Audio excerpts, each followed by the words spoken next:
নমস্কার বন্ধুরা, আমার চ্যানেলে আপনাদেরকে অনেক অনেক স্বাগত। তো আজকে নিয়ে চলে এলাম একটা নতুন রেসিপি, সেটা হলো মোরলা চুনো মাছের চচ্চড়ি। এখানে মাছগুলো বেছে ভালো করে ধুয়ে রেখেছি, এবার নুন হলুদ মাখাবো।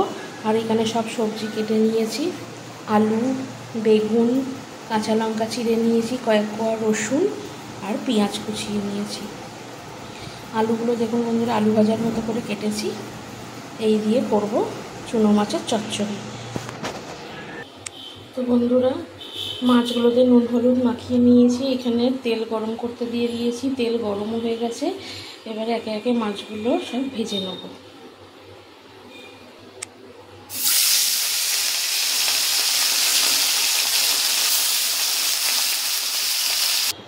এই যে বন্ধুরা, মাছগুলো ভাজা হয়ে গেছে, এবার তেল গরম হচ্ছে, তেলের মধ্যে দেব একটু কালো জিরে ফোড়ন, তারপরে দেব কাঁচা লঙ্কাগুলো,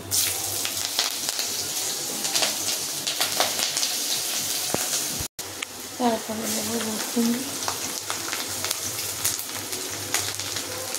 দেব পেঁয়াজ,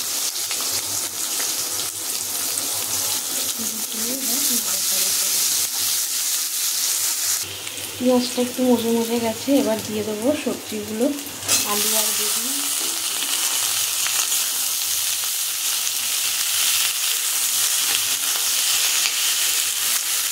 তো বন্ধুরা, আলু আর বেগুনগুলো একটু ভাজা ভাজা হয়ে গেছে। এবার দেবো স্বাদ মতো নুন, এইখানে দেবো হলুদ গুঁড়ো, ধনের গুঁড়ো, লঙ্কার গুঁড়ো, দিয়ে একটু নাড়াচাড়া করবো।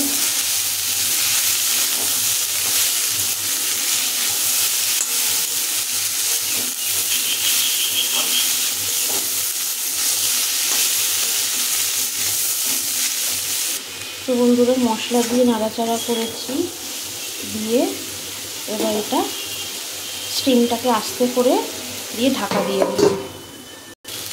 তো বন্ধুরা, আলুও সেদ্ধ হয়ে গেছে, বেগুনও সেদ্ধ হয়ে গেছে, দেখেছেন তো, একটুও জল দিইনি, নুনেতেই সব মজে গেছে। চাপা দিয়ে দিয়েছিলাম স্টিমটা আস্তে করে। এবার ওপর থেকে হালকা হাতে মাছগুলো দিয়ে একটু নাড়াচাড়া করে নিলেই চচ্চড়ি রেডি। তো বন্ধুরা, মাছগুলো দিয়ে দিচ্ছি এবার। বন্ধুরা, মাছগুলো দিয়ে দিয়েছি, এবার রেডি হয়ে গেল চুনো মাছের চচ্চড়ি। এরকম করে একবার করে খেয়ে দেখবেন, খেতে খুব ভালো লাগে, শুকনো ভাতে মেখে খেতে খুব সুন্দর লাগে। তো আজকে এই পর্যন্তই, আবার দেখা হবে নতুন একটা ভিডিও নিয়ে।